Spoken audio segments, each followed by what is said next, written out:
What's up, everybody? This is the Jedi. I needed to do this video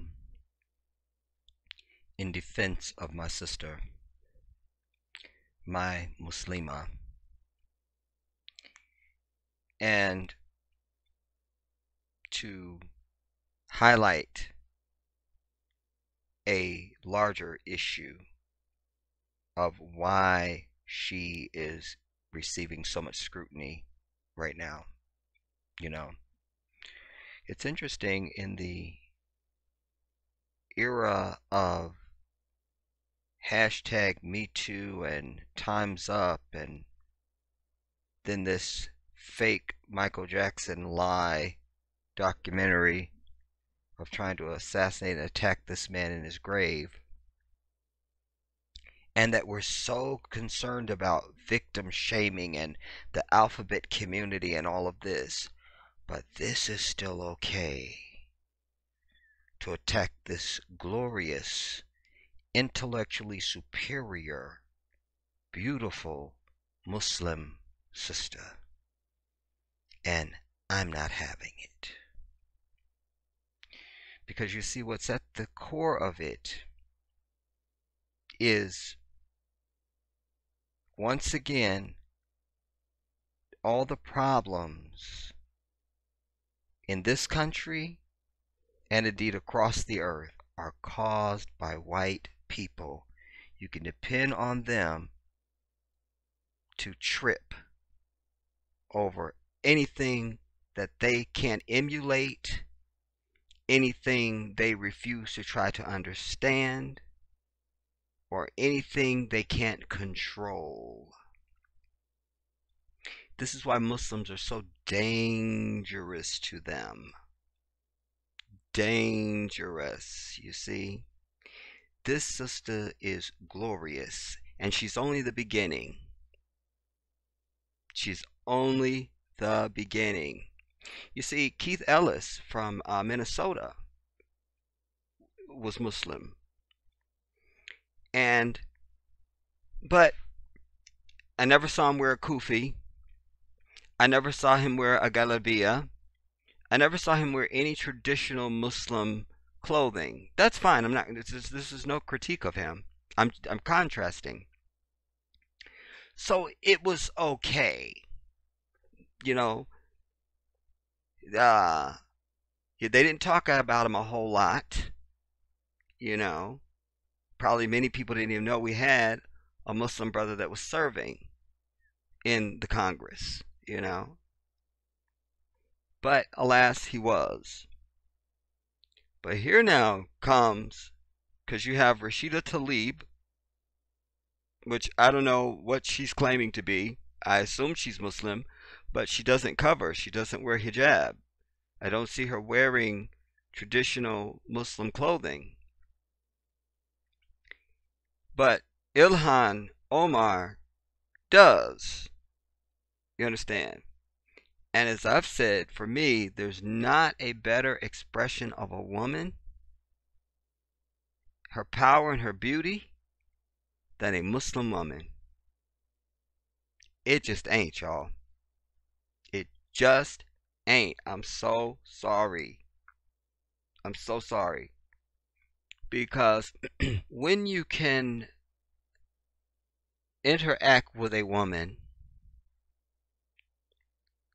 who is in control of herself, and by the way, there she is swearing in on the Quran, Allahu Akbar, who has control of her vessel. For any woman out there that thinks they're empowered when you walk around with nothing on, I'm so sorry, sister girl. You're not empowered. You've been told that. This is power in a woman who can still express her feminine beauty and don't have to show you a doggone thing. This is beauty and power in a woman. That's what it looks like, women. That's what it looks like. And indeed, that's what changes the society. Because you can only deal with a woman like that on her merit. That's it. You're never going to be able to objectify her on her physical. There'll be no hashtags surrounding this woman or any of our women. By the way, that's her husband on the... wait, which one of these is her husband? I feel like this is her husband on the left, but it don't matter. All right, we're moving on. Settle down. All right. There'll be no hashtags, you see, surrounding this sister.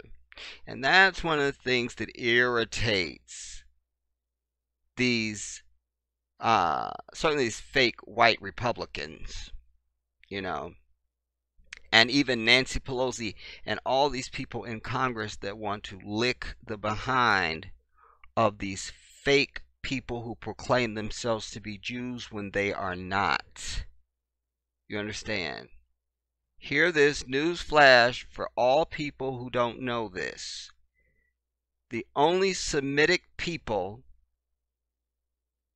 and the true people of the Bible and the Quran, they're known as the Israelites in the Bible, they're known as the Bnei Israel in the Quran, and certainly they're in the Torah, is black people. Anybody else claiming to be a Jew is a flat out liar. Period. Period. You understand?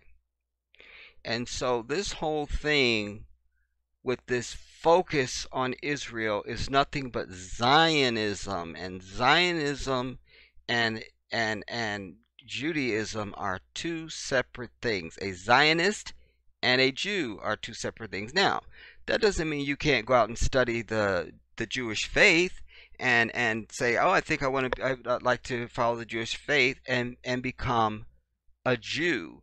You can become a Jew, but only in the sense that you're someone who's following the faith. You will never be an Israelite.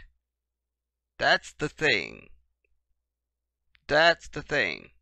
And you must remember also that these things were sent only to black people. You see, the Torah was sent to black people, the Israelites. And because of their failings, etc., etc., there were many other prophets that were sent just to the Israelites. That's it. Jesus himself was an Israelite sent only to black people. He's not the Savior of the world. He's not the Son of God. He was a prophet sent to the Israelites to put them back on course of the law. There is no New Testament. All that is a fictional lie, and it's out. And for Muslims, once Isa leaves the earth, that's it. We're not getting to New Testaments. And if Jesus didn't say it or do it, it didn't happen. We're not into Gospels according to people that didn't live at the time of Jesus, writing in third person. We're not in that. You understand? So this woman represents really the pinnacle of that. Because in the Bible, because Jesus is telling you about the coming of this one after him. Moses has been told of this one who will be coming. And so all of our people should have moved from the Torah, or you could not move from the Torah, but you still need to follow it to its essence, but it's been corrupted even. But all of our people should have moved from that to the Quran, because the Quran is the purified Torah. Even Orthodox Jews call it that. It's the purified Torah. They go, this is the copy that's not scratched. You see, Christians are finally being led to Islam from the little pieces of truth that are still left in their Bible. Why she represents the full package even is because she is Somali. She is an African. You understand? And so we know that this is indeed Somalia, Ethiopia. This is the region from which uh, the true Israelites really came from. There's still tribes there now, and they're not like any of these people that stand on the corner here calling themselves Israelites. Those are a circus act. Those are nothing but Christians, once again, because there's nothing about them that echoes that of the Muslim. You understand? And there's only one way of life that Allah has prescribed for mankind. Anybody not submitting to that is outside of what Allah has ordained. And that goes also to how our women express themselves, and our men, but particularly speaking about our women because we're dealing with her. This is how our women express themselves. And as I said, there's nothing more beautiful on the earth to me in a woman than a Muslim woman. Because you feel the power of their femininity when you're in their presence. The power of their femininity. I need you to hear that. You feel the power of their femininity. And I would dare say that when non-Muslim women are in the presence of women like this, there's an intimidation factor. But there's also a great respect. Wow. But they are so caught up in a sinless life, they can't imagine themselves expressing themselves like this. It's interesting that we call our women queens. I always tell you, you don't get the title without the work. So if you're a queen, if you say, we went to see Queen so-and-so. Ooh, I'd like to go see the queen too. And then you get there and she looks like Nicki Minaj. Like, that's not what I thought a queen looked like. Not even a princess even. When we think of a princess or a queen, we think of flowing garments and a tiara and a crown. It's the queen, and she's sitting on a throne and all of it. Remember Iman in Michael Jackson's Remember the Time video? She's sitting up there on the throne with Eddie Murphy. See how she was dressed? Not like no hoochie. She looked like a woman who commanded respect. She looked like she ran a kingdom. She looked like, oh my God. And Iman was the perfect person to play that too. Can we just get that in there?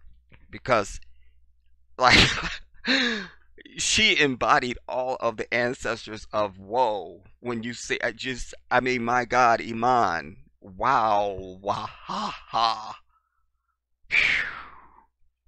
That is a stunningly beautiful woman anyway. And by the way, she is Muslim. Her name is Iman Abdul Majid.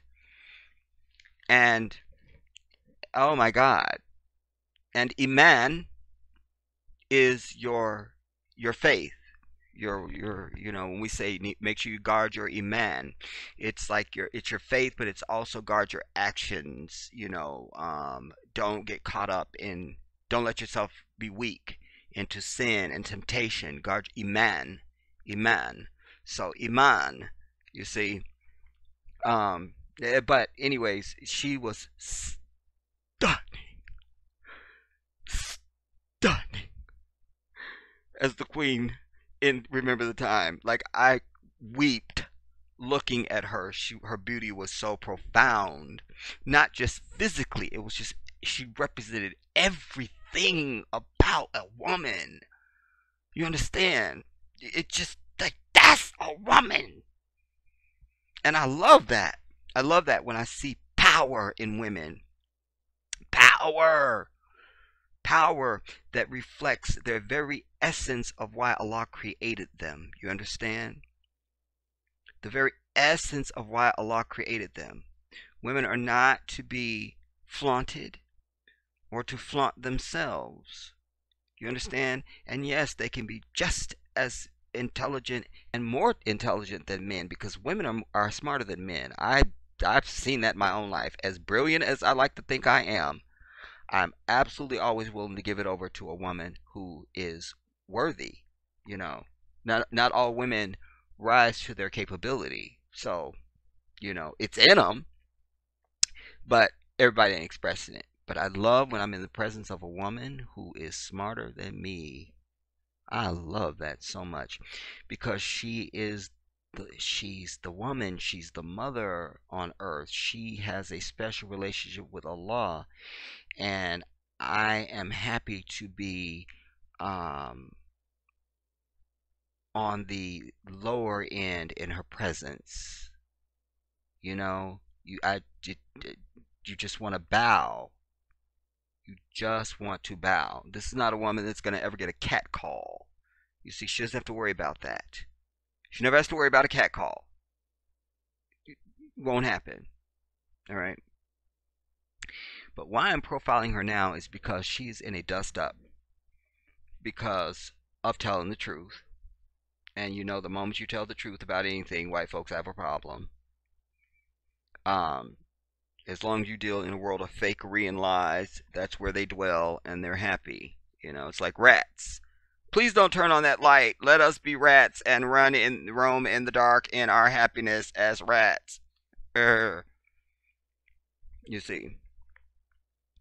And they're coming up with this she's anti-Semitic nonsense. You see. We as African people need to start pushing back. Hashtag we are the Jews. Hashtag there are no white Jews. There are no white Israelites. Hashtag white people are not in the Bible or something. You know, whatever. You know, we can get creative with it. But something that expresses that this lie that they're perpetrating. You understand? And in this country, well, let me say this first. They're trying to say she's anti-Semitic because she called out and highlighted this relationship that goes on between America and Israel. And it's improper for our government to be pledging an allegiance to a foreign nation. Well, that's a question that asks itself.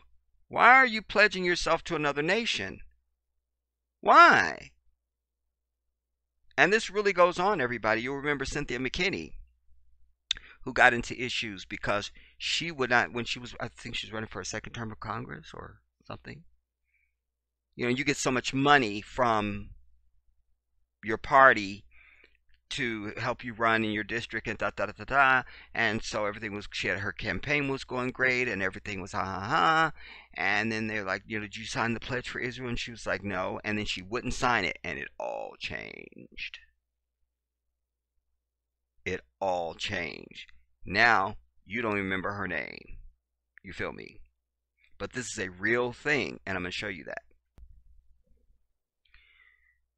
First, this little tidbit, and I'm also going to let you hear Ilhan Omar's remarks as well. But Americans are losing jobs for refusing to sign pro-Israel oath. Think about that, everybody. Think about that.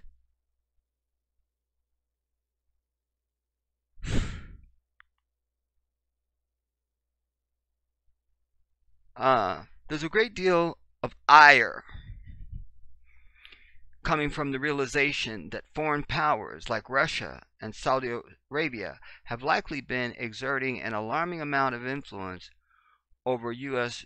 democratic processes and leadership. I want to stop there because this is CARE 2. I have no idea who they are.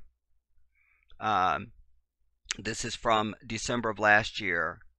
But forget Russia and Saudi Arabia. Russia's not exacting any influence on us. Throw that out. You understand?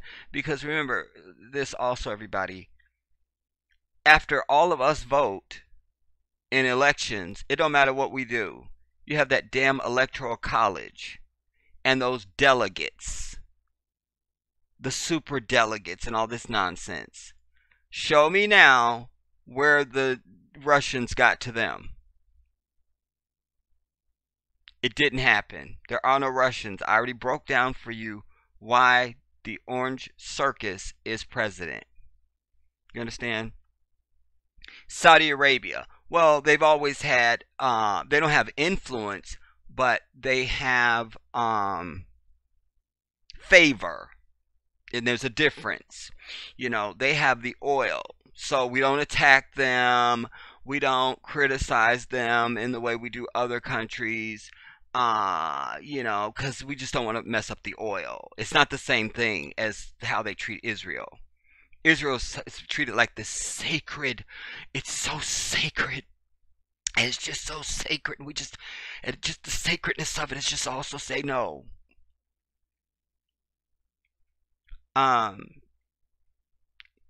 And while these revelations are more than worthy of our collective indignation, Americans are failing to recognize another major foreign entity whose influence is just as great. Now, it's either trying to make this false equivalent. I just threw that out. Throw out Russia, throw out Saudi Arabia.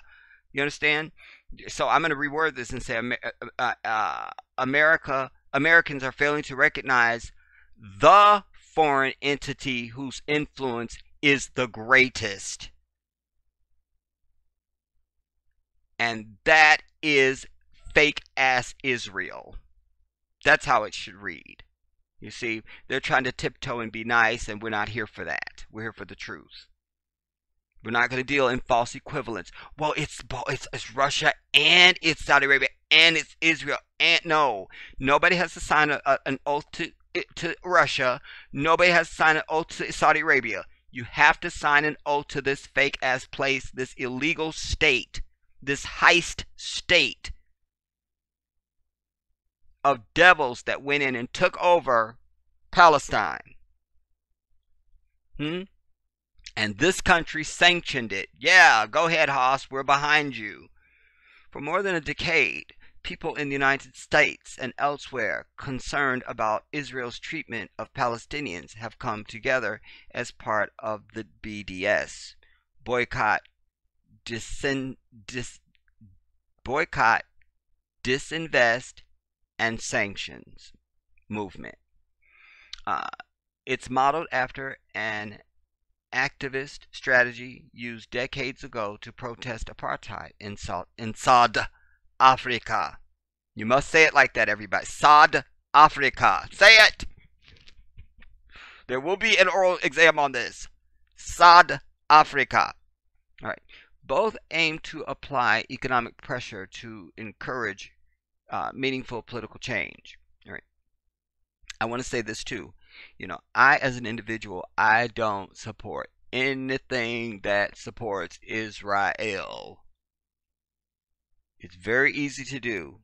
You can make the choice with your buying dollar. You understand? And inshallah, I will be able to bring you a list. Like I brought you guys with the GMO. I brought you the list of Sony ATV, all the stuff that Michael Jackson owns in just the publishing alone, and all the people that he owns. I'd love to be able to bring you a list of things and companies and products that you interact with daily that support Israel, and hopefully you will say no to them. Right off the top of the dome, stop going to Starbucks. Stop going to Starbucks. Every time you buy a latte, you are helping to kill off Palestinians. You have the information, you heard me speak it now, that will confront you on the day of judgment. When Allah is judging you and you find out that Christ was not your Savior and He's not there to protect you. That was all a lie.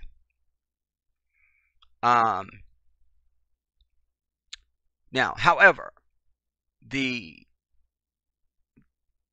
I read the rest of the parts? South Africa. Okay. However, the boycott, disinvest, and sanctions movement hasn't gone without notice from Israel and pro-Israel groups in the United States. It spurred a backlash that, regardless of one's personal political stance, should alarm any citizen who supports American sovereignty and constitutional protections.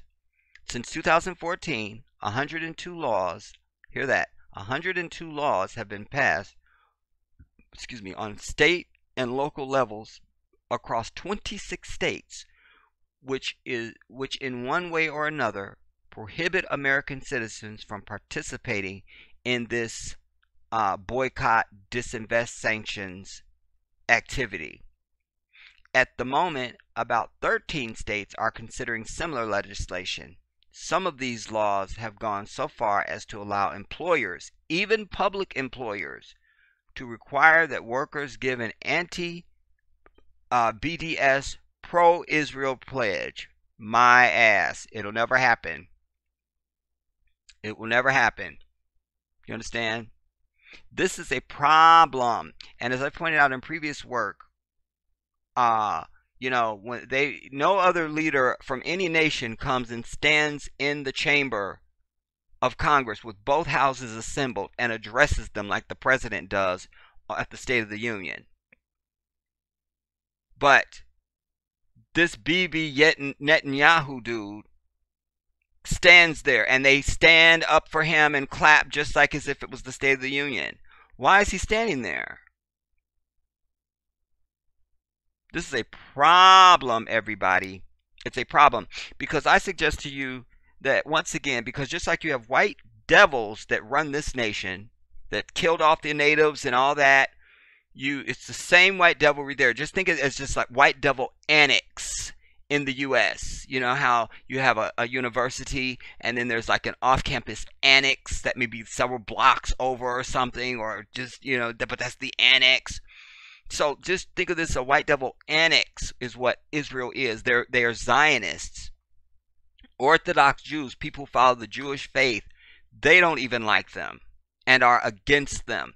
Back when Obama was president, thousands and thousands of them showed up on the National Mall and had a huge rally denouncing Zionism, denouncing the state of Israel. These are the real people of faith in the Jewish community. You understand? It's not any of these people in their government over there. It's not that state. In fact, under Jewish law, it's forbidden to have a state. They're not to have a state.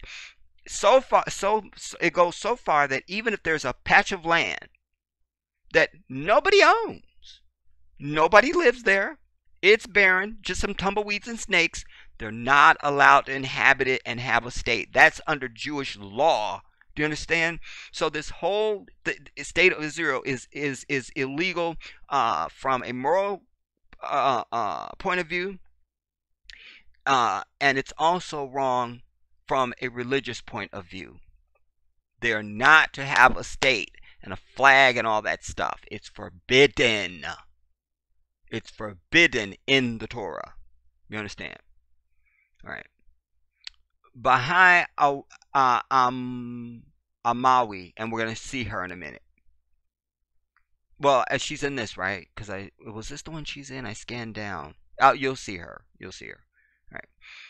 A U.S. citizen and child speech pathologist had been working as a contractor at a public school district in Austin, Texas since 2009. Her work aids young children with developmental disabilities and speech impairments. However, Amawi lost her position when it came time to renew her contract with her school. Think about this. While the contract that Amawi was given appeared identical to those she signed in the past, the most recent version included a small new section, which, among other things, asked that she, quote, does not currently boycott Israel, end quote. Ask yourself, why are they doing this? This is a school in Austin, Texas. She's just a speech therapist or a speech pathologist. Why? Why do they need you to sign? Why do you need to care about Israel at all? Good or bad? Why do you need to care? Why do they need you to care? You see, this is diabolical, everybody. It's diabolical. But what you must understand is no one who's ever come against Muslims has ever prevailed. Fact. You understand? Because the Muslims are God's people, and black folks are God's people too, but you're getting no favor from him because you're not recognizing him. You're following that fake Christian religion, and you're praying and believing that God had a son, which is blasphemous. You're believing that God came as a man. That's blasphemous. You're believing all these blasphemous things, but most of all, you're not praying to God. And you're praying in the name of someone else. period. You're supposed to pray only in the name of God and only to God. And Allah says, Simi Allahu liman hamida. Allah hears those who praise Him alone. You think He's lying when He says that? You think He's just, well, He doesn't really mean it. He doesn't mean it. That's from your Lord. Simi Allahu liman hamida. Allah hears those who praise Him alone. We say that 1,000 times a week in our 5 daily prayers. Simi Allahu liman hamida. And you know what the response is? Rabbana lakal hamd. Our Lord, praise be to Thee. You see, it's in our prayers. And then you go down all the way to your face. Whoever's leading the prayer, there's a point in the prayer when whoever's leading, or even if you're praying by yourself, you say Simi Allahu liman hamida. Rabbana lakal hamd, and then down on your face. Get down there. Get down there and prostrate before the divine. Because Allah says that when you're in that position, you're the closest to Him. So, Allah is not making concessions for you. You see? Unless you just don't know. But that's why I always tell you, you have to be careful listening to me. Because once I've rang the bell, you won't be able to get away from that on the day of judgment. You won't be able to claim ignorance. You won't. You won't. You won't.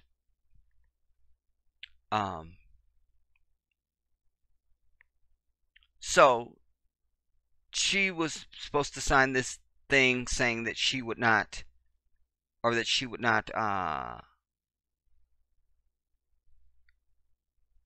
boycott Israel, and agrees to not do so while under contract.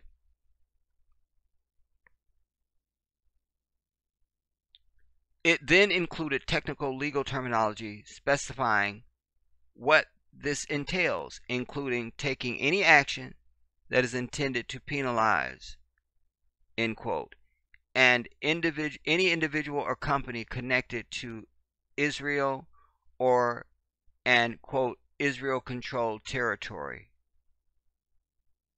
You see, and I suggest they are trying to get ahead of the game, because a lot of people I see all the time anti-Israel protests. You know, people that are saying free Palestine and things like that. You know, I see it a lot, especially a lot of young college kids. People are waking up and understand that Israel is just some bullshit and it does not need to exist. It's not a holy place. I don't know how deep their knowledge goes as far as knowing that those are not holy people at all. They're just evil devils. But this is why I suggest that could be some implication in this. You know what I mean? Amawi couldn't, in good conscience, agree to these terms, feeling it was a deep violation of some of the most fundamental protections guaranteed by the U.S. Constitution, namely the First Amendment's promise to freedom of speech and and demonstration. And I would also add the fact that she is a Muslim. You see, Muslims are not going to do things that Christians do. A Christian is going to be quick to sign that and be over it. You see, a Muslim's not going to do it, because our sense of righteousness has to be there because of that fear of God. And you can't be close to God if you're not interested in doing what's right. You don't have God if you're not interested in what's right, everybody. You're not. That's just the fact. Just shuttle out to the local Air Force base and go, I'm flying fighter pilots. I'm flying fighter planes now. I'm doing it. I'm gonna pilot a fighter jet. And they go, okay, where's your credentials? Well, I don't really need the credential. I don't believe in that. I mean, I can believe what I want to believe. So they'll be like, security. One word. Security. That's it. You see, you will not be flying fighter jets. It's not going to happen. Such BDS oaths are eerily similar to anti-communist oaths that were pervasive during the McCarthy era, a time when ideological hysteria threatened to supersede the very freedoms Americans traditionally cherish. These modern oaths, however, have implications that are perhaps even more disturbing than their Red Scare equivalent. How would similar oaths be received by Americans were they to deal with, for example, Russian or Saudi business, or even one connected to another U.S. ally like Canada? They would, of course, be utterly unfathomable. Take action. The ability to voice an action and to act on one's personal political beliefs is one of the most important freedoms guaranteed by U.S. Constitution, so much that it is explicitly included in the First Amendment. As such, it is abundantly clear that the large number of laws being passed and considered around the country prohibiting BDS movement participation is downright unconstitutional. While the issue may eventually make its way to a federal court, by then a number of employees' freedoms will already have been infringed upon. As such, the most expedient course of action would be for the incoming Congress to address the matter by passing legislation which explicitly forbids laws that restrict freedom of speech or include oaths to foreign nations and companies. I'm over it. Now, I want you to hear what Ilhan had to say, and then we're going to go into another piece of this. Just months ago, she was celebrated for her historic election win, becoming one of the first Muslim women ever elected. Let us not lose sight of this beautiful family. They are glorious and divine. My God, Allahu Akbar. Allahu Akbar. I love it. I love it. I love it. I love it. I love it. I love it. Just months ago, she was celebrated for her historic election win, becoming one of the first Muslim women ever elected to Congress. But now Democrat Ilhan Omar of Minnesota is in hot water again. Because look at her image too. It's okay if they can say, well, you know, we have Muslim women in the but when they start coming up there in the hijab, you see, and I'm sure the sister's going away to pray 5 times a day. You see, and she's not at their soirees drinking and eating pork and all of it. It's too otherly. And then the fake ass black Christians up there too, their congressional black caucuses and all of it. I can't. This is a queen. Behold it. Just months ago, she was celebrated for her historic election win, becoming one of the first Muslim women ever elected to Congress. But now Democrat Ilhan Omar of Minnesota is in hot water again, including with her own party, over her controversial remarks on Israel, which senior Democrats and Jewish groups say play on anti-Semitic tropes. The people have elected us. On Wednesday, Omar is expected to face her second public rebuke on the House floor, with Speaker Nancy Pelosi bringing a vote. Wait, I have to point this out. When you see this woman, anti-Semitic tropes, the people. You see her standing there, and there's men around her. You don't have any choice but to hear this woman and respect her. Do you understand what I'm putting across on you right here? No cleavage. No Kool-Aid colored hair. Nothing tight. You don't have any choice but to hear this woman, her soul, her intellect. You understand? And you have no choice but to respect her, and you cannot objectify her. Period. people have elected us. On Wednesday, Omar is expected to face her second public rebuke on the House floor, with Speaker Nancy Pelosi bringing a vote on a resolution to condemn anti-Semitism. Because, of course, Nancy's going to do that because she is a Zionist, you know, one of these people that support Zionism and has Israel hand around her neck. Anti-Semitism. Last month, Omar sparked outrage after she suggested in a tweet that campaign donations fuel Republican support for Israel, saying, quote, "It's all about the Benjamins." She has since apologized. Then last week, she courted controversy again, telling an event in Washington, quote, "I want to talk about the political influence in this country that says it is okay to push for allegiance to a foreign country." That was the problem. That it's okay to pledge allegiance to a foreign country. She must be talking about Israel. Only a hit dog hollers. You see? At that moment, she never said Israel. But they knew she was calling their ass out. It's a problem. And she's a Muslim woman who covers. How dare her? Quick, write legislation. Change the rules in the middle of the game. Like we always do for non-white people. Washington, quote, "I want to talk about the political influence in this country that says it is okay to push for allegiance to a foreign country," her words widely interpreted as referring to Israel. House Appropriations Committee Chairwoman Nita Lowey called on Omar to apologize, tweeting, quote, "I believe we can debate important policy without using offensive, painful stereotypes." But as Omar clashes with senior lawmakers, some prominent names are sticking by her. On Tuesday, fellow Democratic freshman Alexandria Ocasio-Cortez fired off a string of tweets in Omar's defense, arguing, quote, "No one seeks this level of reprimand when members make statements about Latinx and other communities." Pelosi and other senior lawmakers have reportedly drafted the House resolution, which does not identify Omar by name.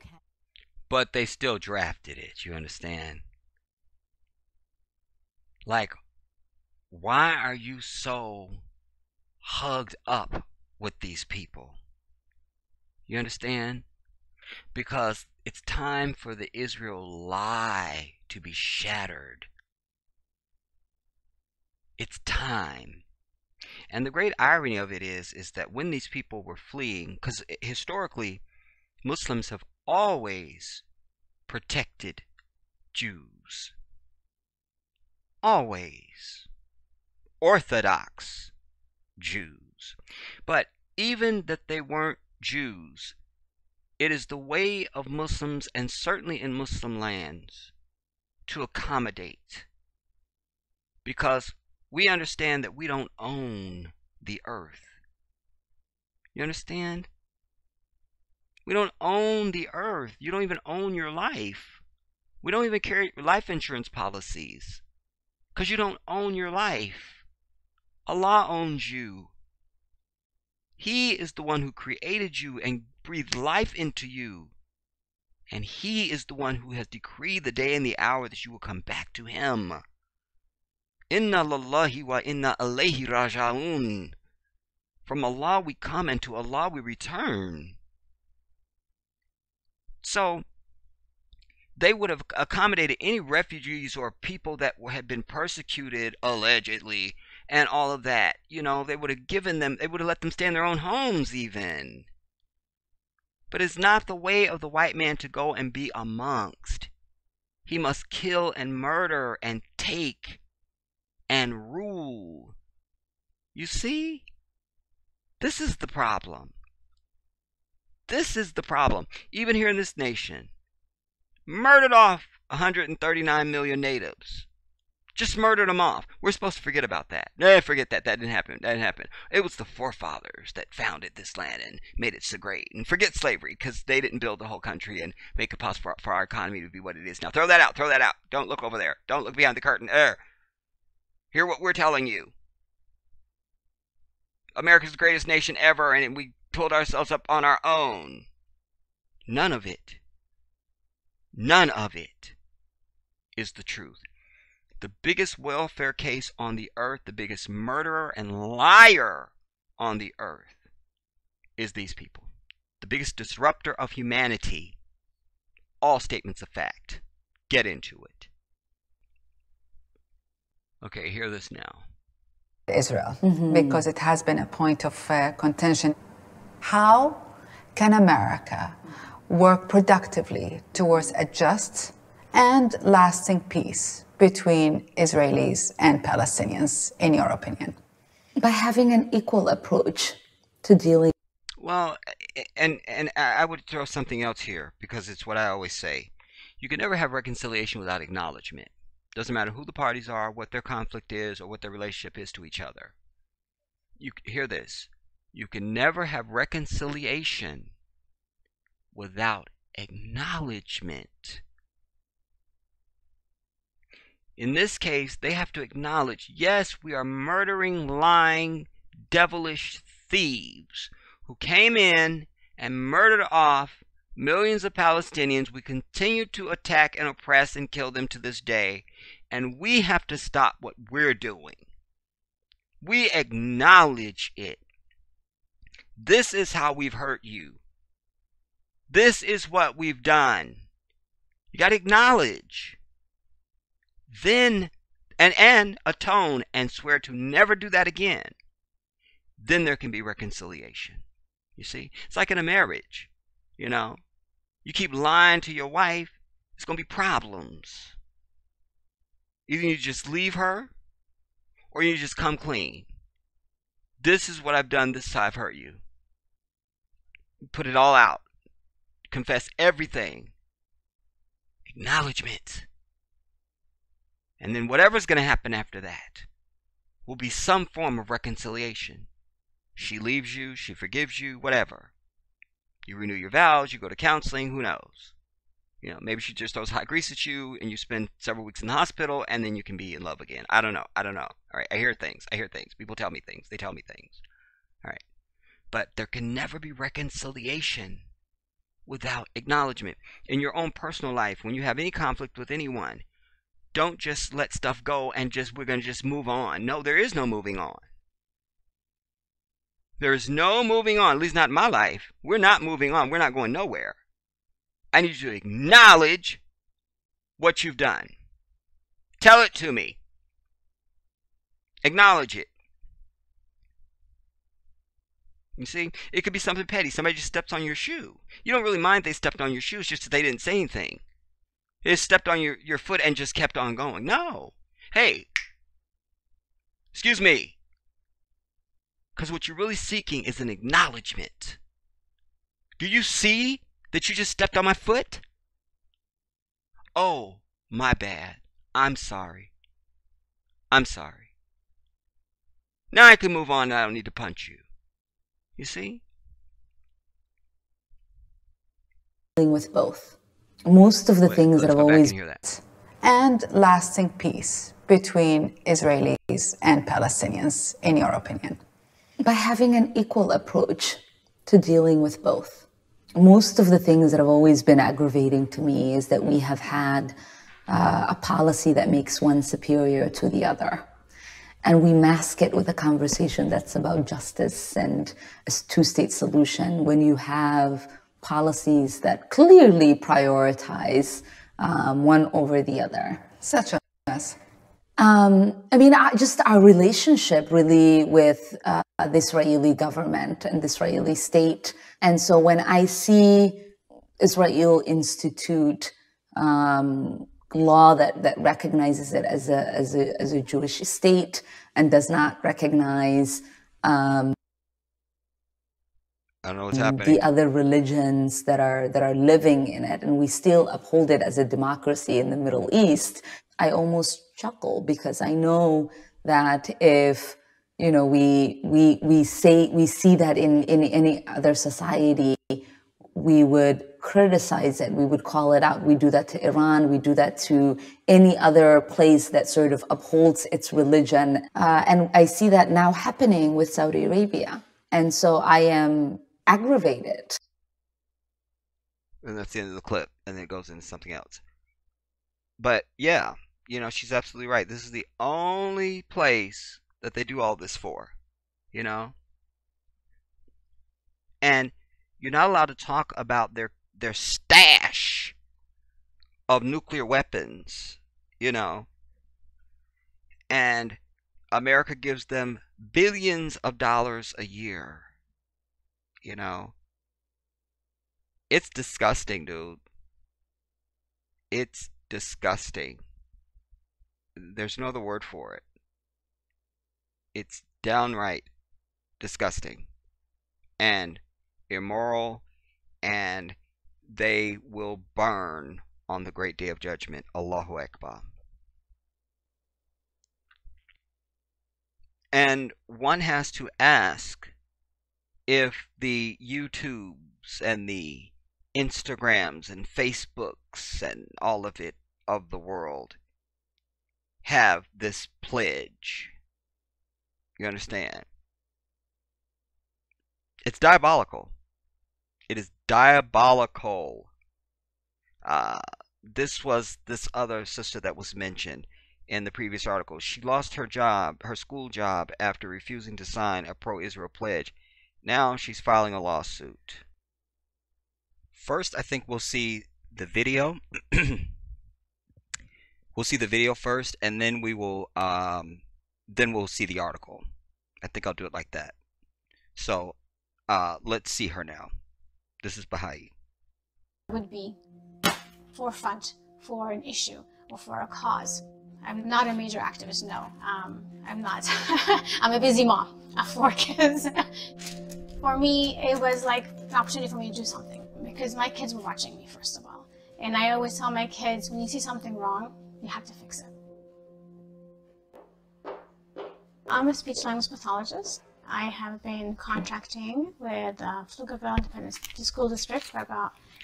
Just a heads up, you guys, you may need to up your volume on this because I'm not capturing it in my own player where I control the amount of volume that is transmitted to you. I'm too fat and lazy to do that right now.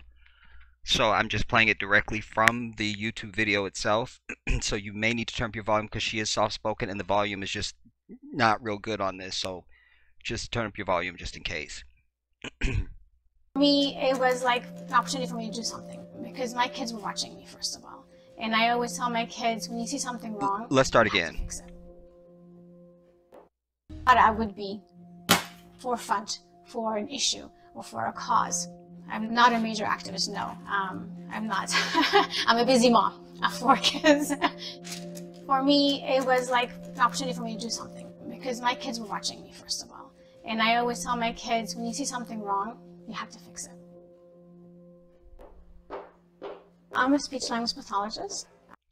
I need to point out, she's at home. A Muslim woman does not need to dress like that at home.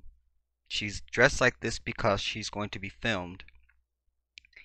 And she's in the presence of people who are not her family. They're not her children. They're not her husband. It's not her mother. It's not her father. So this is why she is dressed in hijab and so forth. I have been contracting with Pflugerville Independent School District for about 9 years now. What was unique about my position was that I spoke Arabic, so we were able to correctly evaluate kids who came in with Arabic as a language. I love my job a lot. You know, I've always wanted to be in a job that was in the service field because I know I'm making a difference. If I'm not wrong, there she will be making baklava. Very delicious. If you've not had baklava, your life is, you are no one. You're nothing. And we just don't recognize you as a human being. I'm sorry, excuse me. I need to move you out of the way so I can get to the human being behind you. Excuse me. Kids who came in with Arabic as a language. I love my job a lot. You know, I've always wanted to be in a job that was in the service field because I know I'm making a difference.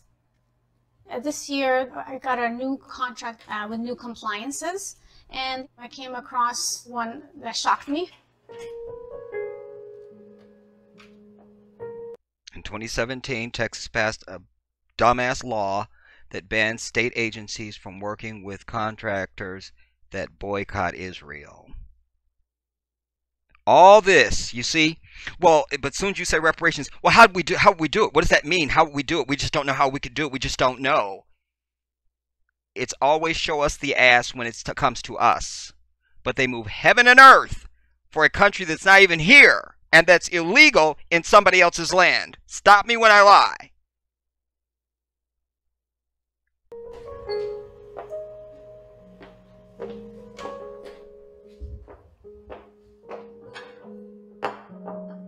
Baha'i was asked to sign a contract stating that she does not and will not boycott Israel. And she wouldn't do it. Because the Muslim fears Allah and the last day. I don't care what you bring in. It's not about you. It's not about you. You understand? I cannot lie to you because Allah will throw me into hellfire. Allah sees and knows all. I can't gyp you out your money. Allah sees and knows all. I can't steal, rob, cheat, lie, fornicate, wedlock, babies out of wedlock, all this, everything y'all do. No, I can't sign a damn thing that says I won't boycott Israel when they're killing people. You understand? Because I have blood on my hands. Allah says to take one life, one innocent life, is as if you've taken the life of all humanity, and you will not be forgiven. Y'all Christians need to throw out this, well, God just loves us and Jesus died for all our sins, and no, the fuck he didn't. You're going to pay. Pay. You take one life that is innocent. Now, it's different if you're at war, you see, and it's your enemy. You know, like if once they freed the slaves, if they had just slaughtered all the white devils off, that would have been just in the eyes of Allah. Absolutely. No question.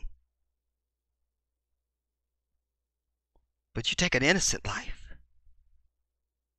It's as if you've taken the life of all humanity and you will not be forgiven. You're not even allowed to take your own life because, again, you don't own your life.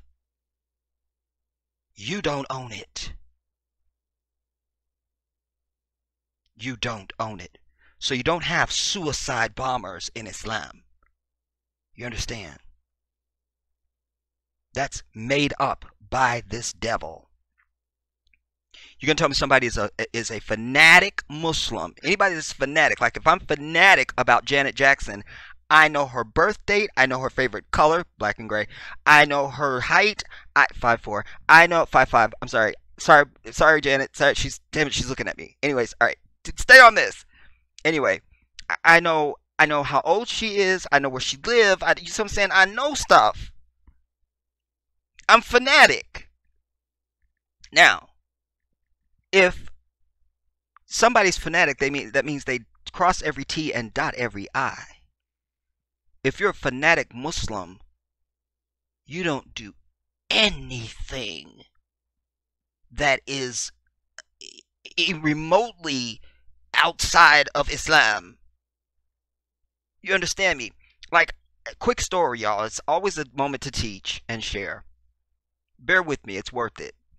When I was muazzin, the muazzin in the mosque is the most trusted person in the Islamic community, wherever you at.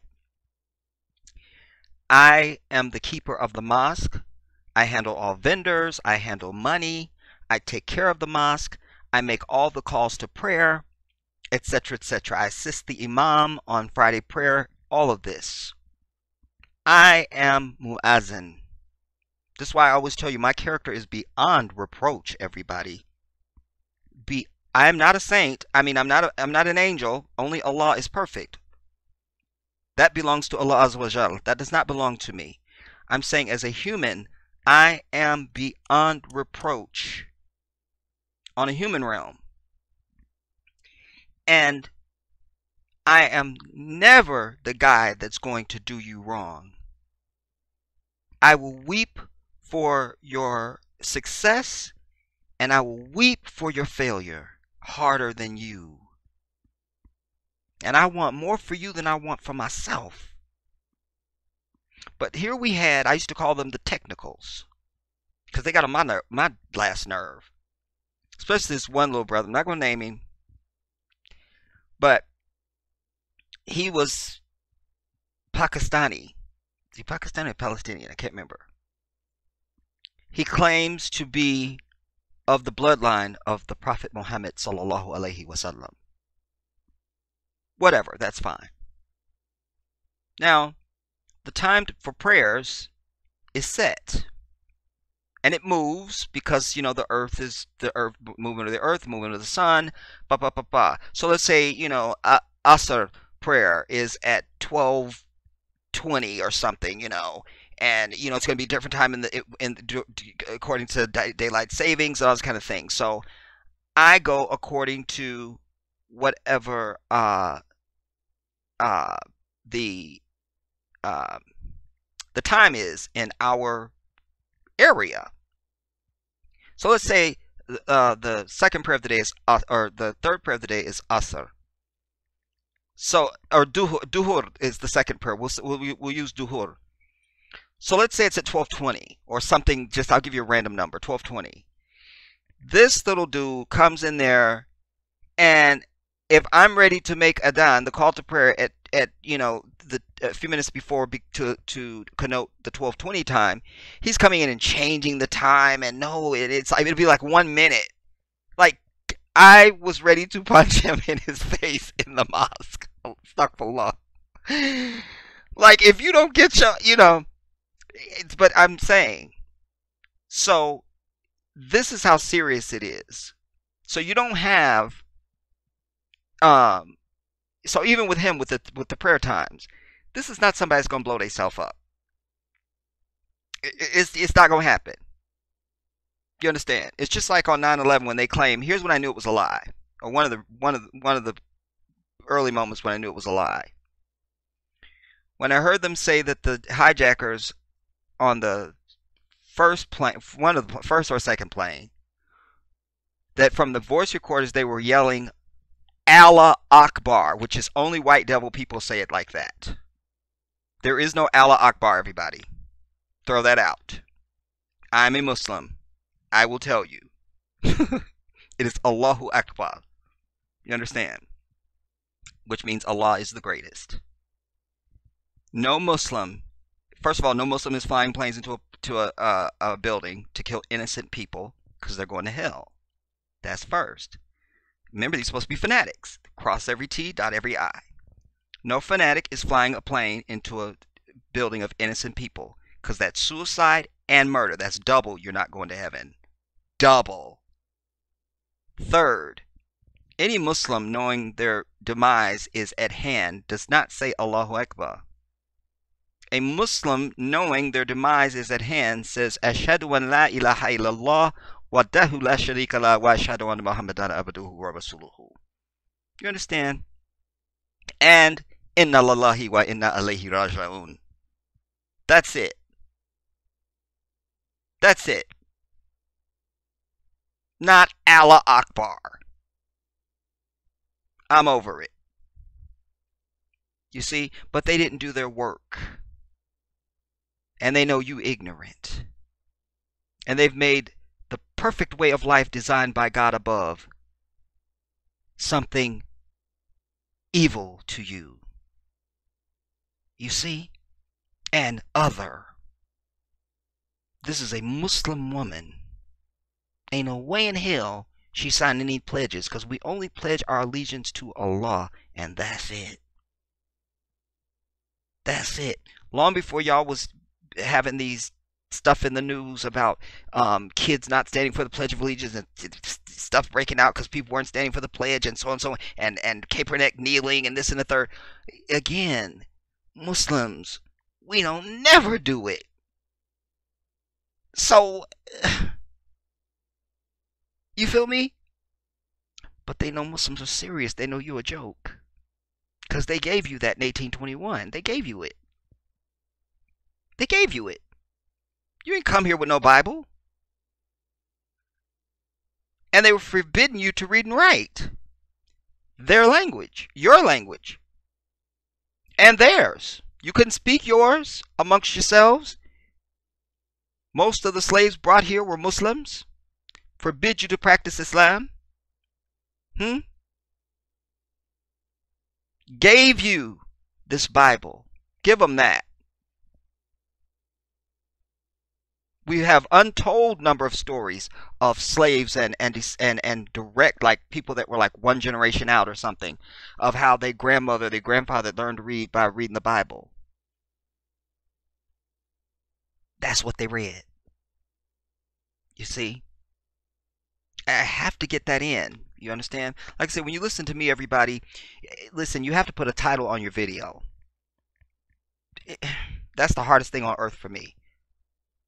Because I'm over titles. But you have to put a title on a video. It's very difficult for me. You know?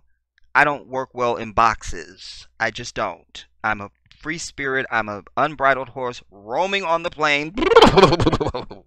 You understand? And wild horses run unbridled or their spirit dies. There's no bridle on me. Nobody's putting a saddle on me. You understand? So I needed to get that in to help you understand, like, the principal issue that's going on here. You know, and I don't know if you heard it clearly earlier when she said, you know, my children will look at me and I've told them to always do what was right, etc., etc. Let's take it back and go on. The service field, because I know I'm making a difference. This year, I got a new contract with new compliances, and I came across one that shocked me.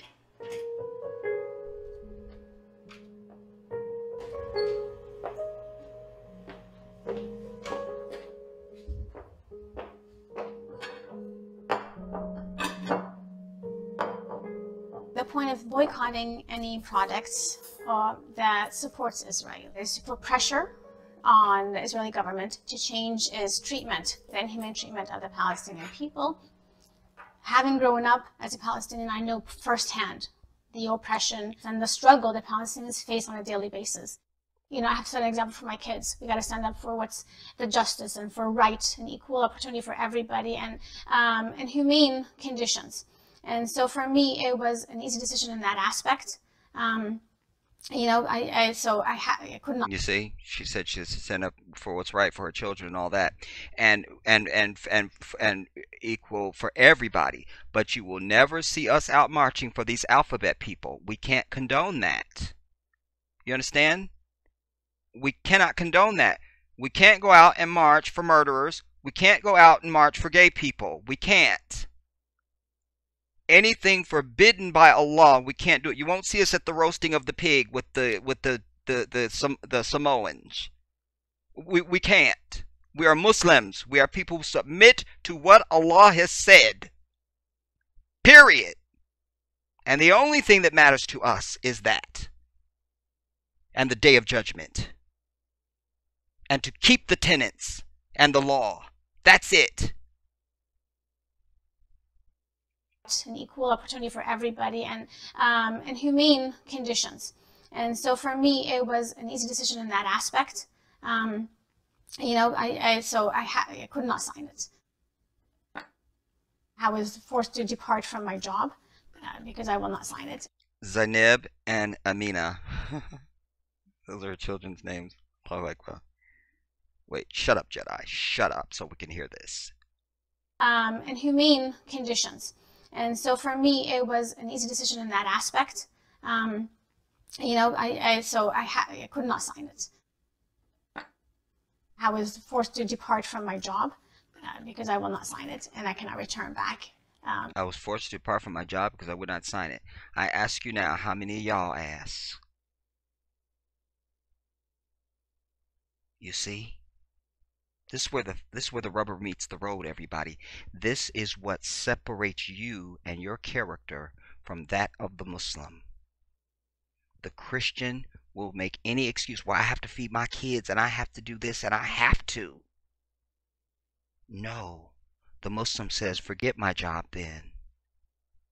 I must go away in the name of righteousness, and Allah will provide. That is faith.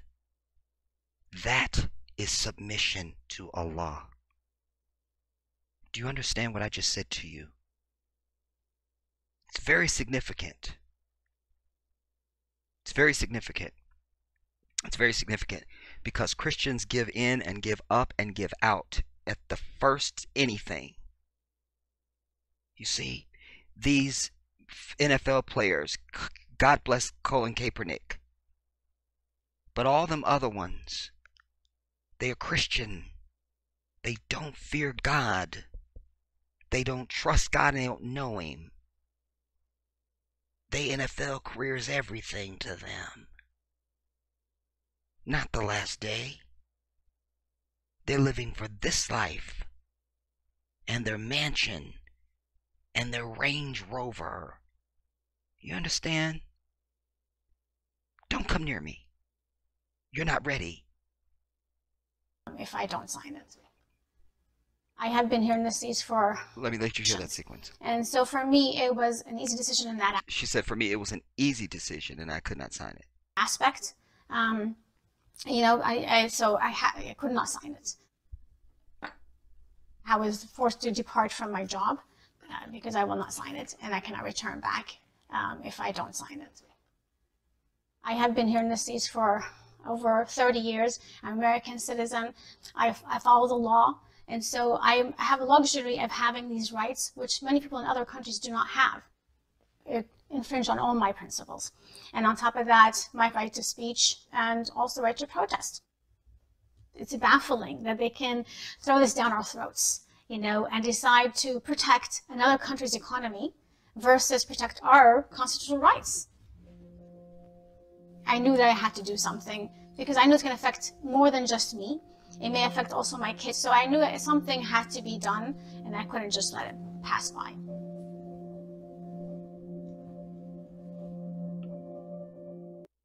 Wow. Wow.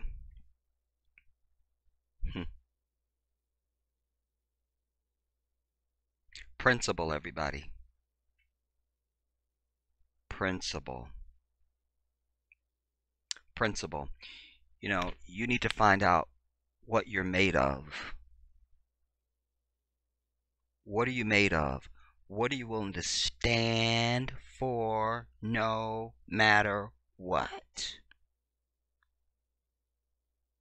You see, this is why Christianity is so dangerous. Dangerous. Another word for it. It's dangerous because, again, you ask any Christian, tell me something you're not allowed to do. And you can't say drinking, smoking, cussing, and murder. Tell me something you're not allowed to do. And they don't have an answer. Because it's anything goes. And then even the drinking is questionable. Well, I drink. Tamara Mowry sits up there on the reel every damn day. Well, she's missed more than everybody. And she is supposed to be the devout, holy Christian, and God bless her. But every Friday, she's up there drinking on national television, turning up. They own a vineyard. They drink wine. Sorry, sister girl. You see, it's optional. It's optional. There's no submission to Allah. There's no submission. You don't have the same character. You can't. You're not the same person. Just the same. Well, it's not the same equivalent, but I'll give you something to give you an example, something that could be more tangible for you. You never served in the military. You're just some long-haired freak that plays a guitar or something. I don't know. Whatever. You know, or you want to be a rapper or something. I don't know. And here's somebody that did 20 years in the Marines. Just boot camp alone, you can't touch them. They're a different human being than you. Just in boot camp alone. Now they did 20 years, don't go near them. Don't. Don't come up talking about you're a badass and you know stuff and you don't. And sat down. Or get twisted into a knot. So it's that. You know, you can't make claims to something you don't have the requisite for. You don't say, I am a Harvard law grad, and you never even stepped on the campus. You're not a Harvard law grad. You're not. Because I am. That'll be in the book. Get over it. All right. We're moving on. All right. Settle down. And stop typing. I can sense you typing. I sense it. But anyways. So I'm trying to, it's not to put you down. It's just to tell you the damn truth. You can feel about it how you want to. The Christian's character is inferior to that of the Muslim. Period. It just is. It just is. You got a homeless man outside of a store. 5 Christians walk by. They might give him something. One of them might. Just, they might. A Muslim absolutely going to give. Must give. Yours is might, could. Ours is must and will. Must. Must. Because for you, it's an option. For us, Allah has said charity is the right of the poor upon the rich. So you may not have Oprah money. Maybe you only got $10 in the bank. But that dude is homeless. He's at point zero. Nothing. He looks like bullshit. His clothes are raggedy. He's some bullshit. And he's asking you for something. Give it. It's his right. Y'all don't want me to get worked up about that. Get them worked up. All right, let's move on. All right. And this is Bahai come on, Jedi.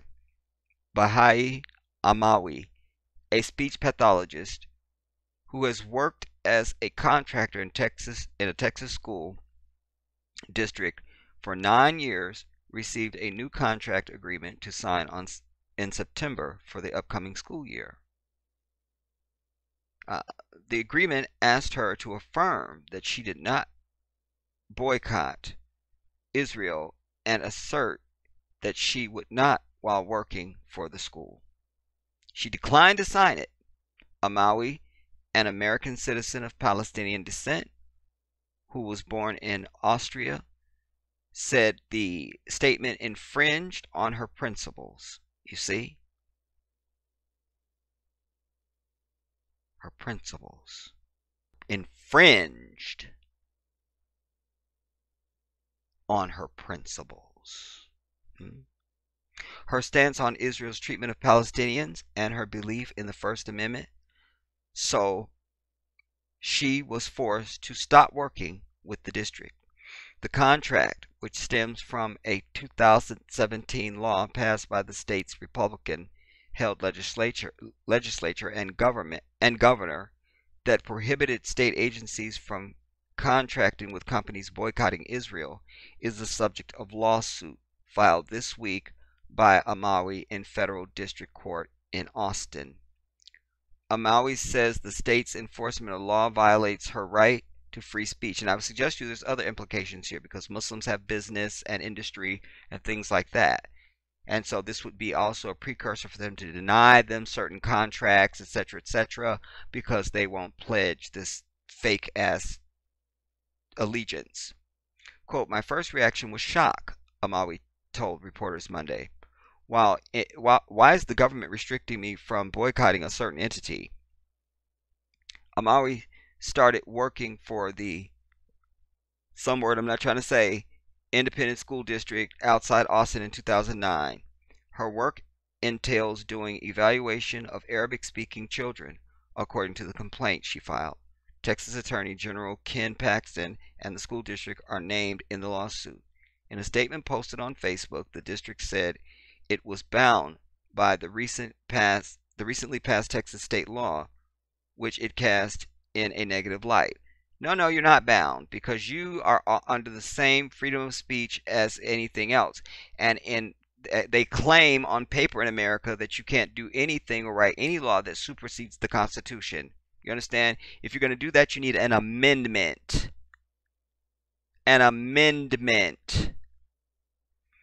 And what did they say it was? It was the House where they passed which stems 2000 law passed by the state's Republican held legislature. You can't do that. Even in states, you can't do anything that supersedes the Constitution. States' rights are out at that point. You can do injunctions, you can have state rules and laws and things like that, but it can't infringe on the Constitution. So I see her absolutely prevailing in her lawsuit. All right. This language is required by the state of Texas for all school districts in Texas, along with other government entities, the statement said. Unfortunately, this word I'm not trying to pronounce, ISD, and all Texas school districts are at the mercy of the state and the regulations printed into law. And in situations such as this, we are forced to spend time on state political issues and not on our core mission of educating students. You know, and I would say this also.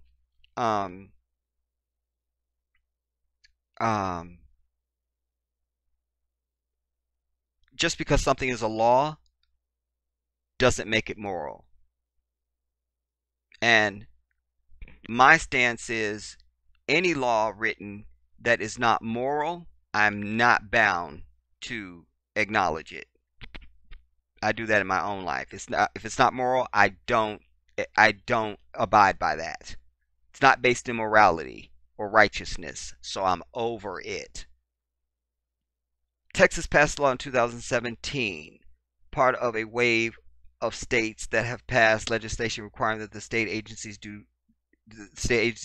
not do business with companies that support the BDS movement. And of course, all Muslims would be boycotting this fake ass state. I told you the story of I was at the Target one time. I had gone there to their pharmacy, and I had gone to the Starbucks that was in there and gotten my Fenty iced caramel macchiato, and I'm just enjoying it and driving around on my little thing because my feet were killing me. And lo and behold, one of my Muslim brothers, I run into him, and we greet, etc., etc. And he says, "Brother, what's that?" And I said, "Oh man, this is my caramel, eternal, infinite caramel, because I love a lot of caramel in it. This is my Fenty iced caramel, da da da da da." He said, "Brother, they support Israel. Your boy has not been back to Starbucks since. Done. You understand? But you won't do that. You won't do that. Let us hear that, let's say Monique had been a Muslim, and they had refused to give her what she was worth at Netflix. We don't have to have a hashtag. Once Muslims hear that, we'd be over them. They would never get our business again. It would be over. Done. We're done. We're done. But your slave-minded ass is not interested in righteousness. Definitely unity is out. It's all about you. It's all about you.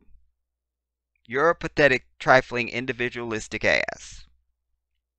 All about you. It's pathetic. It's pathetic.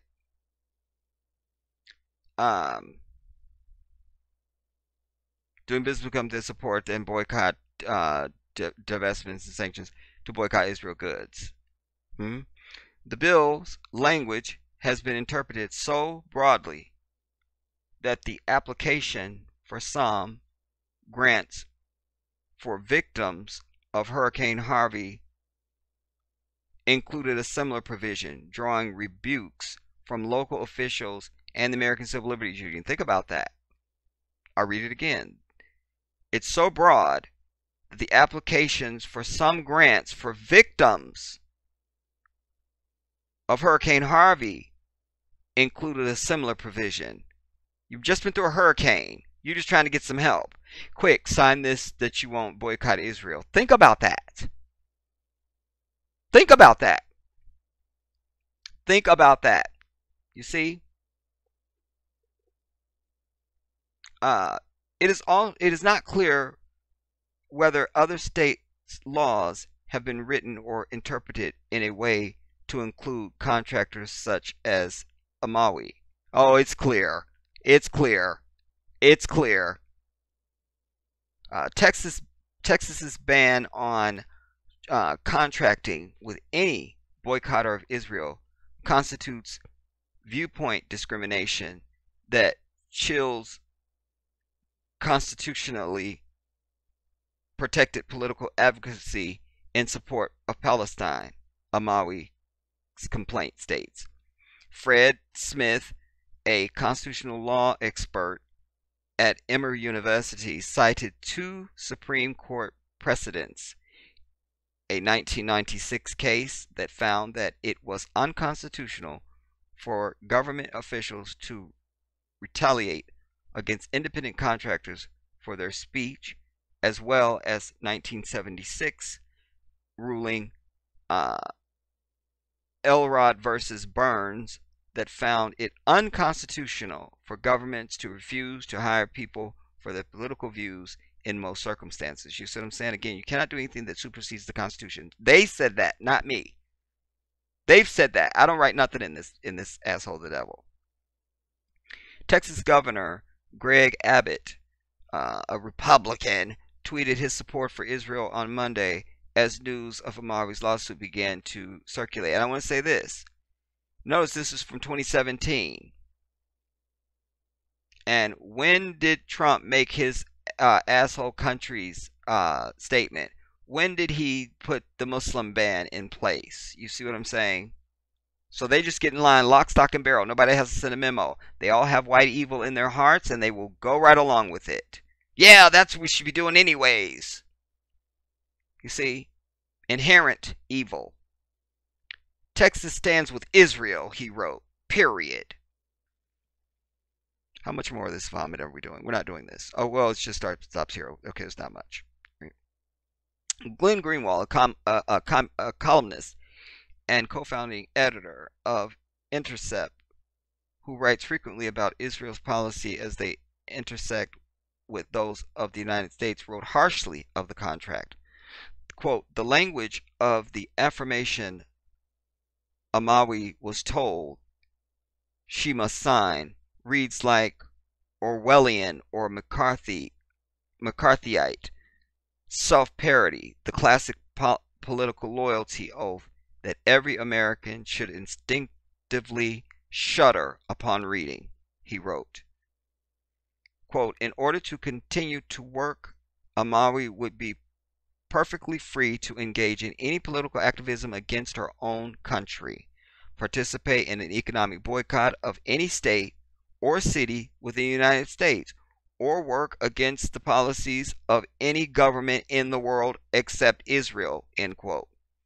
Amawi said that she made the decision for her own values, but also to serve as an example for her 4 children, telling The Intercept that she did not consider signing the pledge in order to keep her work. Hear that? That's probably the most important thing. She did not even consider signing the pledge in order to keep her work. But I have to keep my job, though. See, would say the fake Christian. I couldn't in good conscience do that, she said. If I did, I would not only be betraying Palestinians suffering under an occupation, but I believe in unjust. I believe it's that I believe an occupation I believe is unjust, and thus become complicit in their repression. But I'd also be betraying my fellow Americans by enabling violations of our constitutional rights to free speech and to protest peacefully.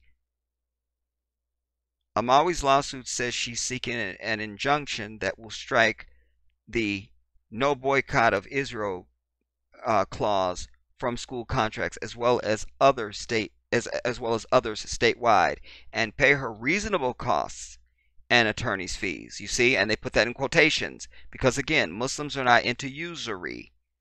We're not trying to gouge you on anything. We can't. We can't because we fear Allah and the last day, the day of judgment. No. She must be fair. She must. I love that. And that's in quotations, you see. That's in quotations. She says, she will strike the clause from contracts as well as other, and pay her reasonable costs and attorney's fees. You see, reasonable. Like, I don't want no $80 million. You know, don't give me some big bonanza, some big windfall. I don't need it.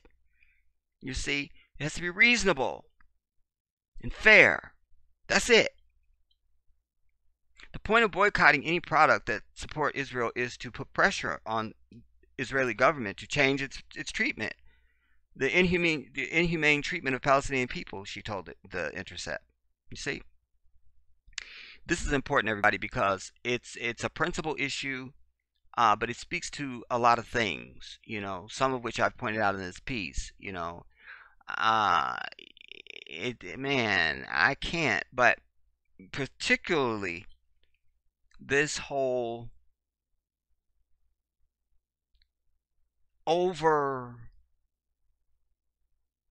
worshiping, really, of Israel. I'm over it. I'm over it. And indeed, we all need to be over it. You know, it's not a holy place, everybody. It's not. It's not. It's not. It's not. Are there some historical holy sites there? Yes, but holy sites does not a holy place make. You see? You know, we have mosques in this country, and they are holy. But they still exist in the asshole of the devil. You see? They just do. And so we have to acknowledge that and be aware of that. You know? I can't with this. I can't. That is a murdering ass annex of white devilry to oppress non-white people. And I don't believe in no damn two-state solution. I think you need to dismantle your ass and then acknowledge and then ask for reconciliation with the Palestinians and ask, can we please stay here and what would you have us do? And then they set the tone. You know, I would dare to speak for Palestinians and say they're not even really against you being there. It's just you came there with this bullying. I'm sure the natives wouldn't have minded the white man being here. They greeted him with open arms. But they know he was a devil. The devil. They didn't know it. They didn't know it. Our people on the continent of Africa received this devil with open arms. Didn't know it was the devil. You see? So this pattern of devilry is a problem. It's a problem, and it's real. It's real. It's real. It's real. It's real. It's real. It's real. It's real. One more. Now, just this little snippet because I mentioned Cynthia McKinney. Former U.S. lawmaker Cynthia McKinney says every candidate for Congress has to sign a pledge to vote for supporting the military superiority of Israel. Quote, every candidate for Congress at that time had a pledge. They were given a pledge to sign that had Jerusalem as the capital city, McKinney said in an interview with Press TV on Sunday. This is from 2011 or 2012. You make a commitment that you would vote to support the military superiority of Israel, that the economic assistance that Israel wants that you would vote to provide that, she added. McKinney said that if a candidate does not sign the pledge or perform accordingly, why are you saying words that aren't there, Jedi? Or perform accordingly, then you do not get money to run your campaign. The former Congresswoman said that after she made the pledge issue public, the tactic changed. But this is what is done for 535 members of the United States Congress. 100 senators and 435 members of the House of Representatives have to now write a paragraph which basically says the same damn thing. He comments, I think they meant her comments, came as U.S. President Barack Obama vowed to sustain Israel's military superiority over its neighbors at the American-Israel Public Affairs Committee, AIPAC, annual gathering on Sunday. Quote, we, the U.S., will remain Israel's qualitative military edge. We have increased military finance to record levels, Obama said. You see? You can't be a politician, you can't be a congressperson, you can't be a mayor, you can't be anything in this damn nation. You don't even have to be in Washington, D.C. You're not going to do it unless you sign this fake-ass pledge to this fake-ass Israel. Period.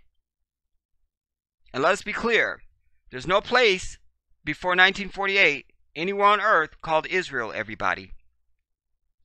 No place on earth called Israel. Hear this. No place on earth ever before 1948, after the Balfour Agreement that was signed with the United States and America to allow these demons to go into Palestine and take it. This, when you get your bon appetit, there's your Israel. I'm over it. I'm over it. I'm over it. But I want to leave my women with this, and especially in this hashtag and time's up and I can't and I won't, and I want you to consider your own worth as a woman. Do you even know what it is to be a woman? Or if you look deep, has that been defined for you? It's like we are Africans, but it's been defined for us that we are something else. Well, I claim my own identity. I am African. I am African.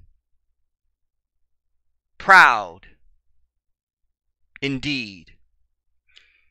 So, are you going to continue to express yourself in a way that the society has told you? Because if you go back, you look at you can do old documentaries, like even a bathing suit was like not anything like it is now. This that they have now is considered heresy when it first came on the scene. Heresy. You understand?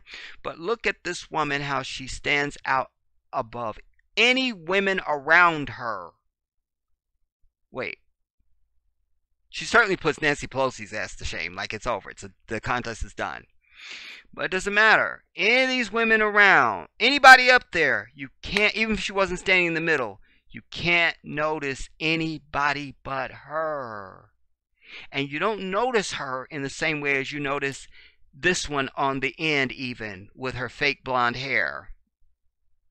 You see, you definitely don't notice her the same way you notice the white heifer next to her. Or even this lady over here. She stands out. You're like, whoa, who's that woman? She looks respectable. She commands respect. You see dignity, self-pride, self-worth. I am a queen. Let me stand here amongst you peasants as I take this photograph and outshine everybody in it. You understand me? I need my women to get to that. I need you to get to that. Because when you do that, you will be I've said to my women a million times, find your local mosque. You can go to IslamicFinder.org. Because the Nation of Islam won't be listed there because they're not Muslims. Those are nothing but Christian people. We're over it. Go to IslamicFinder.org. And by the way, there she is swearing in on the Quran, on a copy of the Holy Quran. Go to IslamicFinder.org. Put in your zip code. And it will tell you where the local mosque is nearest you. Just go on any Friday. Call them up. They may have programs during the week. You call them up. But certainly if you show up on Friday, everybody and mama going to be there. And you just go in on where the women enter and just say, I'm here to speak with y'all. And you will not believe what will come back at you. It's kind of like when a boy who maybe he's never been around other boys or men, you know? And so no diss to his mama or his grandmama, anybody that raised him and all that kind of stuff, or what his environment was. But once he gets around other men, he feels something about his own self. Oh, you know. And, it's kind of like first day of school.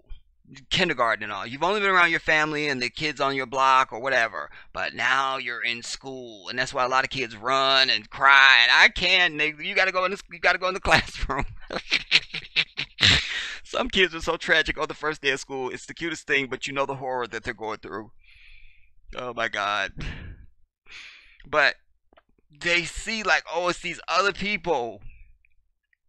And there's a socialization that goes on. Oh, this is other kids, and they do that, and they be looking at each other, and So I use that as a metaphor to say to my women, if you go and be around Muslim women, you will learn something about yourself that you're never going to discover unless you have that experience. You won't. You can't claim your place on your throne. You can't claim your pride. You can't claim your respect properly and all those other things unless you're in front of women who are and have done it and are doing it. Oh. You will find that they don't have to do that. But Islam is about submission to God. It's not about what you want to do. So they do this to honor God. Because that's what He said. That's what He said. That's what He said. And lastly, I would just say this, to all y'all Christian folks. I never seen a picture of the Virgin Mary, the mother of Isa, alayhi salam. I never seen Mary, the mother of Jesus, in a negligee. They just hadn't seen that picture. I don't think my people are. Well, no. They're telling my ear it does not exist on the earth, I'm being told. I'm being told from my affiliates all over the earth. They're all telling me. And every time I've seen Mary, the mother of Jesus, depicted, she is dressed like our women. Of course she would be. Of course. She's not dressed like you. So I always say the Muslim is a better Christian than the Christian, both the men and the women. We keep the law, and we imitate the man. We don't worship him, we don't pray to him. We acknowledge him as one of Allah's mightiest prophets. You understand? But our women are queens, and they look like it. You see? It's like if you went to England and they said, you're going to meet the Queen. You're totally going to meet the Queen. You're going to meet the Queen. You're going to meet her. And she comes out and she is dressed like, was there a picture in here someplace? She's dressed like, I don't know, this chick in the red back here or something. You'd be like, that's the Queen? Like, it's like you go to Disney World or Disneyland or something, and then you go to the Magic Castle or Snow White. Like everybody knows Snow White. No, who's supposed to be the queen? No, Snow White wasn't a queen. No, Who's a queen? I don't know. There's a queen someplace in the Disney story. God damn it, I'm not into Disney. But we expect for queens and princesses to look like queens and princesses. You go, oh, that's the princess. That's the fairy princess. Oh, it's the fairy princess. You see? But if she's wearing Kool-Aid colored hair and a negligee and some tight stuff that look like Nicki Minaj, you're like, that is not the princess. Where's the princess at? We came to see the princess. We don't see her. Or the queen. You see? And if you went and met the queen and she came out in this mess back here or even this half of here with the brooch, you come back and go, we met the queen, but y'all, she didn't look nothing like no queen. It was not no queen. It just wasn't. It just wasn't. But by contrast, if you went anywhere and they said, you will meet the queen will be coming in, please stand. And this woman walks in, this Muslim sister, you go, that's the queen. Allahu Akbar. That must be the queen. That's her. That's her. That's her. And she's a sister at that. Yes. So sad. Anyways, I'm going to get on up out of here. I want to say thank you to all the recent donors to the GoFundMe, you guys. Please go and donate at least $1 to the GoFundMe. Help your boy get out of here. There's a video there. I'm on camera. There's also a full, I've typed out a full dossier of why I'm asking for your dollar. You know what I'm saying? But shout out to everyone who's given. I don't think anybody's given $1. I think I had one person who gave $1. But that dollar is the same as the person that gave $1,000, literally. You know, we've had $1,000 donation, we've had $200 and $300 donations, we've had $50, $30, $20, $10, etc., etc. Just go and give what you can, everybody. And to my women, reassess. Reassess. Reassess. If you want to be a queen, look like it, act like it, proclaim yourself to be that, and then demand your respect. I love you all.